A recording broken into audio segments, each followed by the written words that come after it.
Christina, everybody. I got my drink, I got my notes, we're ready. How's it going? I love this room. Keep it going for Dan for always putting on such good shows. Come on. This is my third time here and it only gets better, but hopefully. My name's Dree, and I'm single. I'm in my mid-30s. We got any single ladies here tonight? Like one. I guess we're a parish. Parish isn't where you go when you're single. Unless you're being paid to be here like me. I think this is where you settle down, right? It's tough though being in your mid-30s and being single. So you try and think like, what is it that's unique about me, that stands out from all the other single ladies. And I think like the only thing I can think of is that I'm missing a couple fingers on my left hand. Just gotta go with what you got. But it's fun because if I go on a first date or like meet somebody new, I get to make up some kind of crazy story about how I lost them. Because why the fuck not? Like, this isn't going well, let's just start lying. But I was out with this guy recently, he's like, asked me what happened to him. I was like, have you ever heard of vagina dentata? He's like, Jesus, what is that? Well, it's this thing where your vagina grows teeth. And I found out I had it the first time I tried to masturbate, Also the last time I tried to masturbate, like, that was enough of that, He looked disgusted, like he's getting up ready to leave. I was like, dude, sit down, just relax, like, we can still do anal. Get a lot of second dates that way, so that's fun. You can always tell when a guy's about to go for anal, even before he doesn't come anywhere near that area. You can still tell. It's like the barometric pressure in the room changes. You're like, did it just get humid in here? It's like a flock of birds come flying across the window like, it's like they know before you do, And then you're like, oh man, here it comes. You're like 5, 4, 3, there's the thumb. There it is. Knew it was coming, And the truth is, like, people want to know, like, what really happened to them. I don't have teeth in my vagina. It feels that way sometimes. I am that single. But the truth is, I lost it when I was a baby. My mom was riding one of those workout bikes, but it was the 80s, so it was like a bike nailed to the ground, right? Like, no safety at all. Stuck my fingers in the chain. Off they went. I know. But it's cool. It's given me like a solid excuse to just be terrified of exercise. Ever since.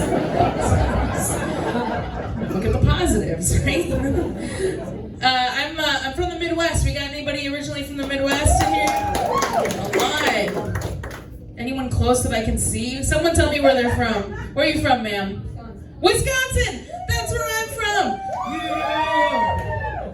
Then this joke is just for you. So yeah, I'm from Wisconsin. We got like a lot of fun phrases we like to say in Wisconsin. One of my favorites is super cute. Just like everything in Wisconsin is super cute. I'm like, oh, that baby is super cute. Oh, that puppy, that is super cute. Oh, Bob, that new snowmobile. Super cute, right? There you go, you guys will get it. The best Wisconsin phrase of all time, I don't know if you agree with me, ma'am, is whoop. Whoop, it's just OPE. Means absolutely nothing, It's kind of used to convey like mild shock or surprise, like whoop. There's a knock at the door. Or whoop, who ate all the cheese curds before I even got any? It was that lady for sure. Or whoop, I'm gonna come. That's what it's like having sex with a Midwesterner, right? Like, it's thrilling. Although we're pretty enthusiastic in bed because we're very cold. Like, heat's expensive up there. You gotta keep warm, somehow. Being from Wisconsin, like my family still lives up there. I've been in Florida for like a decade, but whenever I go up to visit, like for the holidays or whatever, my family never believes that I'm like living in Florida because of my complexion. You can't really see it today, I'm all covered up, but it's not good. They're like, aren't you guys supposed to be outside? So the last time I went up to visit him, I was like, you know what, I'm gonna get my first spray tan, fool him a little bit. And it was my first one, like I had the group on, so I was feeling kind of bougie. I was like, I'm gonna spring for that fancy spray tan, the deluxe one where you go naked, alone, in a room with somebody, and they like airbrush your shitty body, right? And like, you know, I'm pretty positive. Like, I'm fine with my body, but like, I'm not thrilled with it, you know? You guys aren't thrilled either, it's fine. It's fine, I'm single, you know, nobody's thrilled. But like, I never was as insecure as I was at that moment, just standing naked in front of a high school student, you know? Just like, trying to simultaneously hold my stomach up and like my thighs out, you know, she'd get this area for some reason. Like, I don't know what you're supposed to. I was afraid of you up front. I'm like, she's gonna scowl at me the whole time. She's my biggest fan. But yeah, like, I don't know what you're supposed to do with a tan vagina, you know. I don't think I did any of the shit you're supposed to do with it though. Like, it's kind of like a quiet, lonely moment when you're both questioning all modern standards of beauty and every shitty caloric choice that you ever made, you know. But what Kelsey, the spray tan bitch, did not tell me is they don't look that good. Spray tans just don't look that good, you know, especially when your skin falls like this far to the pale end of the spectrum. It's like a lot to cover up, you know. So there's like two phases to my spray tan: traffic cone orange for like 3 days, and then is just like modern day leper for the duration. Because like, I immediately hated it so much, I just tried to scrub it off in the shower, you know? I was like, just get this off. But you can't do that, it doesn't work that way. So then it kind of wound up looking like what would happen if you gave a toddler one of those orange dreamsicles, you know, and it melted. And they just like wiped it just all over their body. It's like streaky, sticky. It was disgusting. I didn't get an ice cream though. I was just out $75, so that's cool. For Thanksgiving, I went up to the Villages to visit my grandparents. You know about the Villages? You guys know about the Villages? It's like the Villages light down here, isn't it? With like Sun City and all that. Yeah. If you don't know what the Villages is, first of all, I don't know why how can you live in Parrish, Florida and not know the Villages? But if you don't know what the Villages is, it's like a quiet retirement community in Central Florida, you know, known for a few things. Like 3 zip codes, it's huge, right? That's notable. 80 plus golf courses. Love to golf up there. And the highest concentration of STDs in adults over 65. So happy holidays, everybody. So like my grandparents live up there. I'm not worried about them. I don't think they have any STDs. They have a great relationship. You know, like such a good relationship that they had a mirrored bed when I was growing up. Do you guys remember seeing those mirrored beds, like the 70s beds? When I was a kid, I was like, this is awesome, you know? I was like, and I got a little older, started to figure some stuff out. I was like, this is a bed for fucking.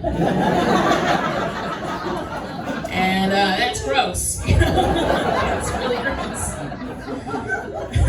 But my concern about them being up there is like my grandfather is like 20 years older than my grandmother, right? So like he's getting up there, and I don't know how to say this without sounding like a total creep, but like have a really hot grandmother. I think they call that a gilf, right, sir? It's a key word he's familiar with, probably.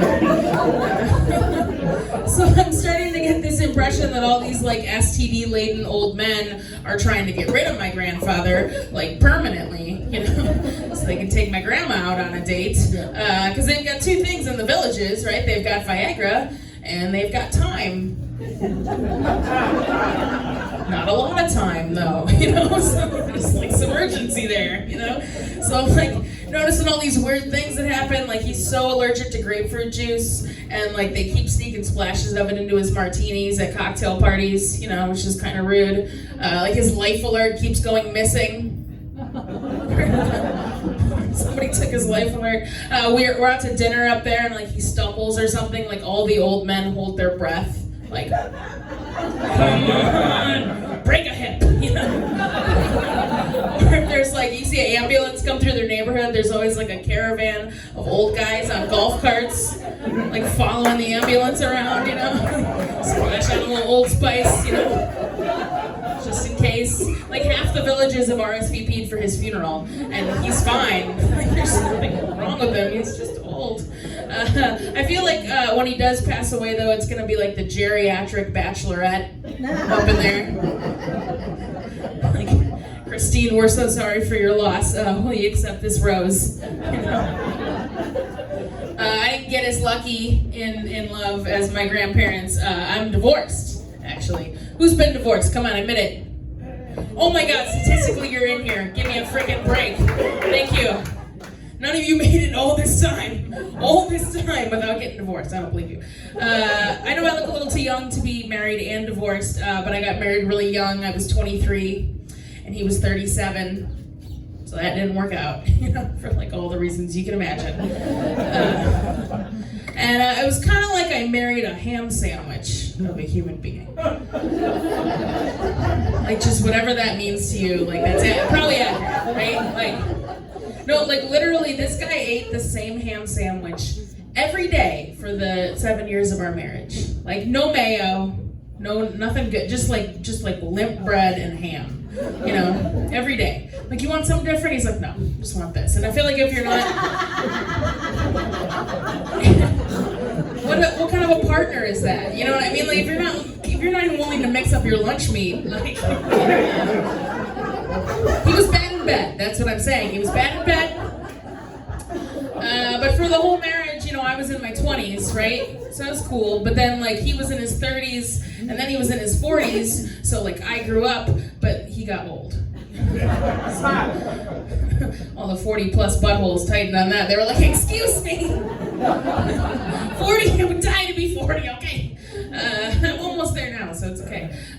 But yeah, so he got old, so it didn't work out. So we got divorced, and if you get divorced in Florida, if you haven't had the pledge, apparently none of you have, I don't believe you, you get to go to divorce court, which is like a tiny hot room that's full of a bunch of other people who are also getting divorced, right? So picture like the worst DMV experience you can imagine. But like instead of everybody hating the guy behind the counter, like everybody just fucking hates each other. You know, it's not comfortable. In that sense, like it's a lot like getting married. You have a bunch of witnesses that can't wait to get to the drinking part, you know?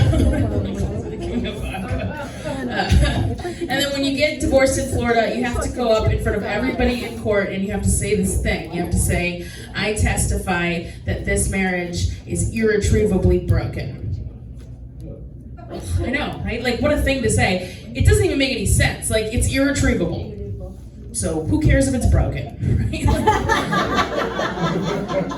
It sounds like a shitty rescue dog. Like, why'd the last family get rid of him? He wouldn't bring back any of the shit we threw. You know, he was irretrievable. Brought him here. I thought when I said, like, I would like a divorce, that would be enough, but it wasn't. The judge made me say the thing, and then she asked me why I felt the marriage was irretrievably broken. I was like, well, he's gotten irretrievably old. His attitude is irretrievably shitty, and my 20s have been irretrievably wasted, so I'm out. And I've been single now for like a few years. It's a late laugh. Should I take longer in between punchlines? Okay, so that she can think about it. Alright, I'll slow down. It's easier work for me, it's less words. You know,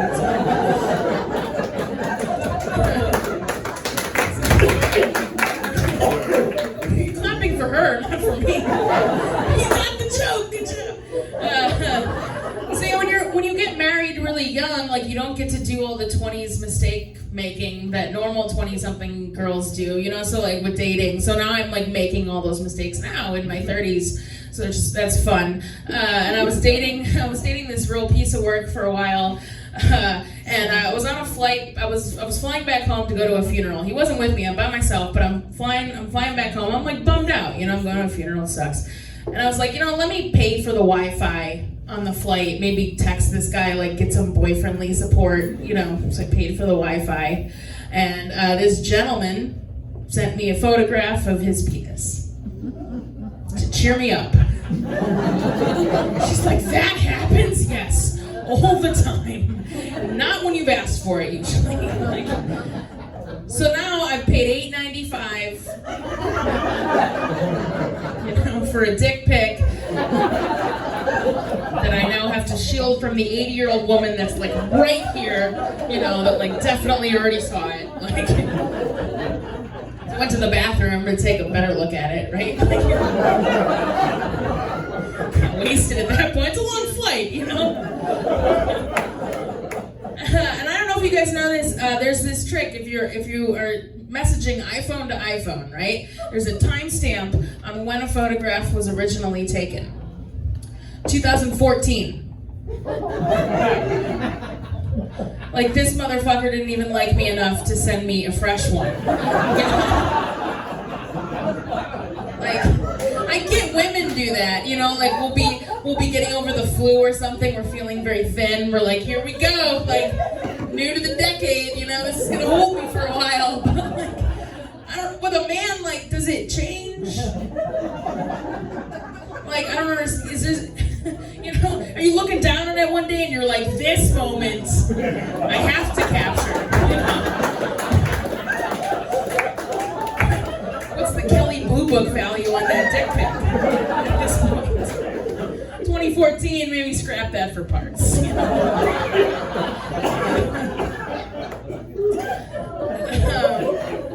right. I'm 34. I decided that like now would be the best time in my life to get my first romper. Do you guys know what a romper is, or familiar with rompers? Well, you're young. I'm asking him. He doesn't know what a romper is. You don't don the romper from time to time? No? Okay. I guess not. So you maybe have seen them out. So a romper is like an infant onesie for a grown woman, basically, right? It's like a dress, but the crotch is sewn together, right? You see, like a jumper, I guess you would call them, but we like to call them rompers because we have to do everything different because we're millennials, And you can tell that a man invented a romper because you have to get completely naked just to take a piss, right? So, like, the first time I wore my romper out, I was feeling young and fresh and, like, super cute, and, like, but then I had to pee. I was like, oh, I was like, I am not gonna let this romper demean me, like, damn the man. If a man can piss with his clothes on, so can I, I sort of like hovered over the toilet, just pulled everything to the side.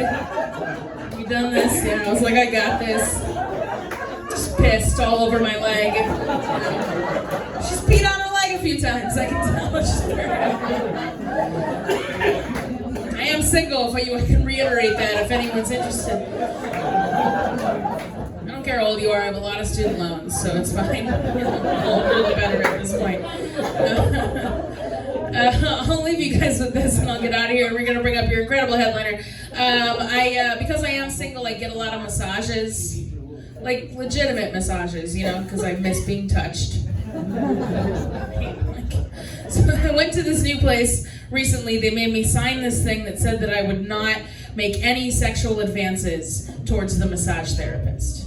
Well, it was a legit massage. I was like, this is for the dudes, right? Like, I'm a grown woman. Like, I can keep it in my pants, This isn't going to be a problem for me. And then Jeremy, the tall, muscular, like olive-skinned massage therapist walked in. My water broke. She likes that. Realized maybe this is going to be a problem for me. And he put me in a room and told me to take off all my clothes. I was like, I wished I hadn't signed a fucking thing. So this is like the weirdest room that you're not allowed to have an orgasm in, right? There's like aromatherapy candles, like super high thread count sheets, I'm naked. There's a dude in there asking me about my limits. Like, limits? I don't know, halfway up the forearm. Probably definitely where I draw the line, right? That seems like enough. I like that guy that was like, shit. It's not even laughter, it's just like disgust. Like, Jesus Christ. So needless to say, it was like the best 60 minutes of my life, like ever, right? You know, the 60 minutes are up, like Jeremy looks me right in the eyes. You know, he puts his hand on my shoulder. He's like, I would really love to work together again. I would really love to blow you. That's what I wanted to say, but I signed the fucking thing, you know, so couldn't say anything, you know, so instead I just signed up for like the premium elite platinum package. Get a massage every 4 hours now if I want, so that's cool. Paycheck goes like directly into Jeremy's account. I feel like it's worth it though. So like naturally I get home from my first massage, I'm gonna check out my new boyfriend on Facebook, right? You know, like look him up, like he rubbed my butt, like, you know, we're together now, you know, that's how that works, right? So I did a little Googling, turns out Jeremy's got like a very hot girlfriend named Brittany with an I, with the little heart on top, you know, like fucking of course. So now I'm like trying to figure out what's more economical, like getting out of this 10-year massage package I already prepaid for, you know, or just hiring somebody to kill Brittany. Might be cheaper. Hey, thank you guys so much. My name's Dree Friar.